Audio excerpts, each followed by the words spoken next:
I was 32 when I moved into my grandfather's old house in Ashford, Georgia. After my divorce, I had nowhere else to go. The house sat at the end of a dirt road, surrounded by endless pine woods. The silence there wasn't peaceful. It was heavy, suffocating. The house was old. The floorboards groaned under every step, the doors stuck in their frames, and the cold never left, no matter how high I turned the heat. But it was free. For the first week I tried to convince myself I could manage. By day I cleaned, by night I sat on the porch with a beer, listening to the owls. For a moment I believed I had found peace, until the seventh night. That was when I heard it for the first time. A whistle. A slow, broken melody drifting through the trees. At first I thought it was a lost hunter, maybe a drunk neighbour cutting through the woods. But the sound moved. It followed like footsteps. The next night it returned. Same time, just after midnight. The same eerie tune. But this time closer. I grabbed a flashlight, flicked on the porch light and scanned the yard. Nothing. No footprints. No shadows. Just the whistling fading into the dark. By the third night I knew it wasn't random. Always at 1:15 a.m. Without fail the melody came. Each time closer. I finally called the sheriff's office. Deputy Collins, an older man, came out to see me. When I explained, he was quiet for a while before saying, "Your grandfather used to call about the same thing. Every spring. We never found anyone." My chest went cold. My grandfather had died in that house, and he had never told me about this. That night I tried to stay awake. At 1:15, like clockwork, the whistle came again. But this time, it rose from under the floorboards, directly beneath my bed. The next morning I searched the attic. I found the box of my grandfather's journals. The pages were yellowed, many of them scratched through as if he had tried to erase his own thoughts. Between them were rough sketches of a figure with hollow eyes, always drawn lurking in corners of the house. On the porch, under the floorboards, behind the doors. He described the same whistling, always in the spring, always at 1:15 a.m. In the last entries, his handwriting was shaky, almost unreadable. There my grandfather wrote that the thing was inside the house, that he could feel its presence constantly, always watching, always waiting from the shadows. Realizing that made me sick. My grandfather had died there, surrounded by it. That night, I sat on the couch with a shotgun. At 1:15, the whistling began again. But it wasn't in the woods.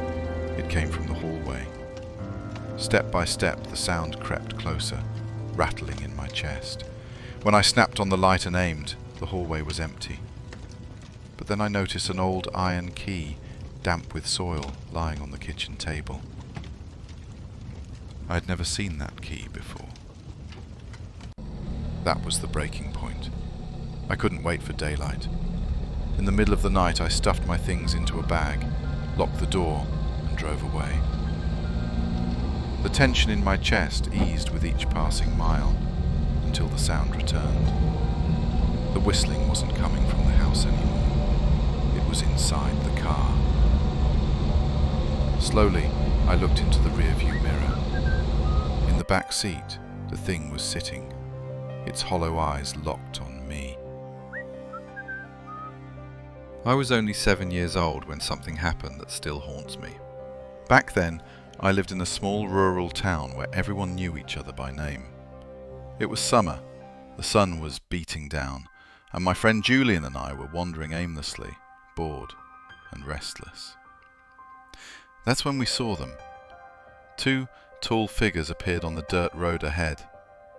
They weren't from our town, dressed head to toe in black hoodies and heavy clothes that made no sense in the burning heat.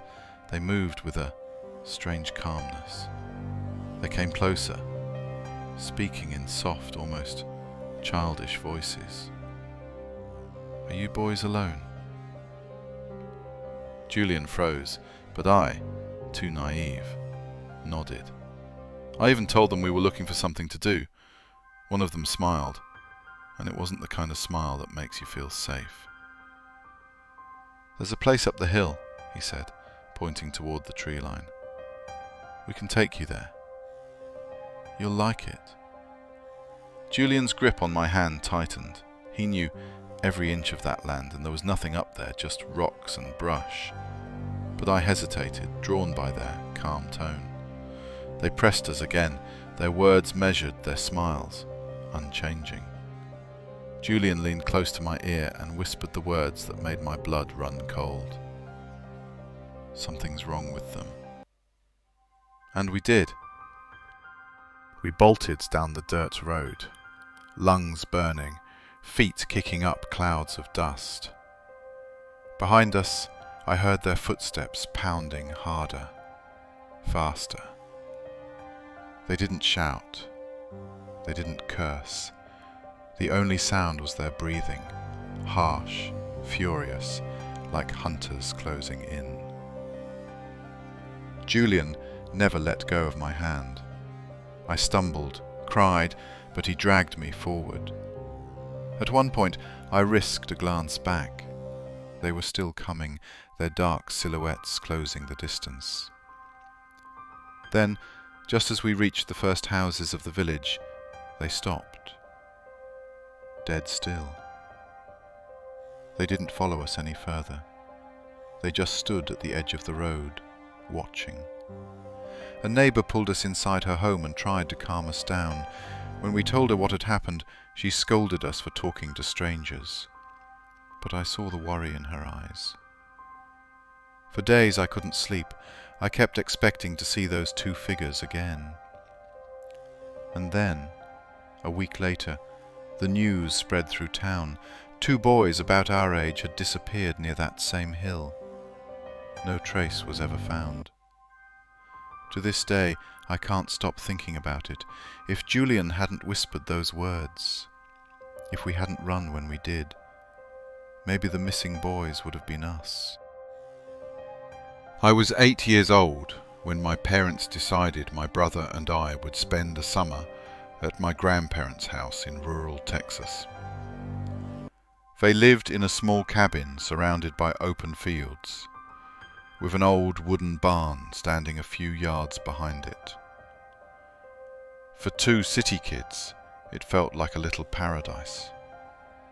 The first days were perfect.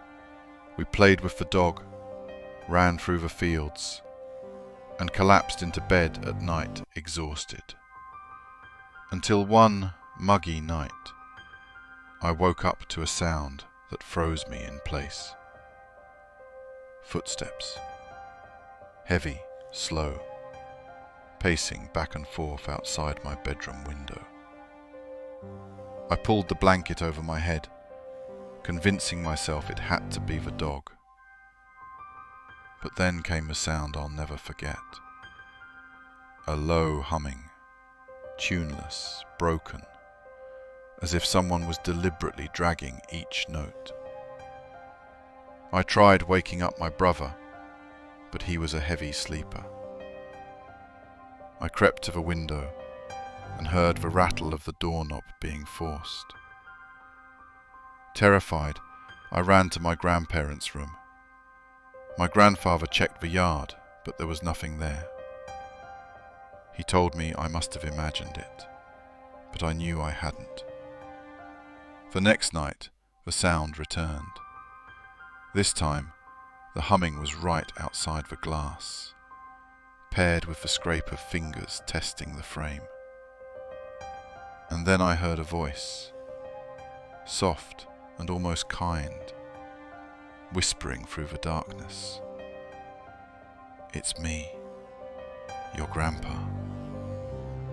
Come outside. I want to show you something in the barn." My heart nearly stopped. The voice wasn't his. My legs shook, but I didn't respond. Through the curtain's gap, I could see the outline of someone standing still, waiting for me to come out. I ran to my grandparents' room, breathless, telling them everything. My grandfather grabbed his shotgun and stormed outside. Moments later, I heard him shouting my name, ordering me not to leave the house. The police arrived soon after. They searched the property and eventually found a man hiding in a ditch behind the barn. He was carrying a hatchet tucked into his waistband. Later, we learned he was Michelle's ex-boyfriend. Michelle was the babysitter my parents had hired for us back home. Obsessed with her, he had followed us across state lines, waiting for the chance to take me.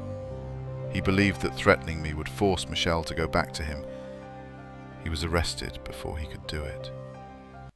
But to this day, when I close my eyes, I still hear his voice, calling my name, as if he's standing right outside my window. Another file closes, but many remain. Subscribe so you don't miss the next one.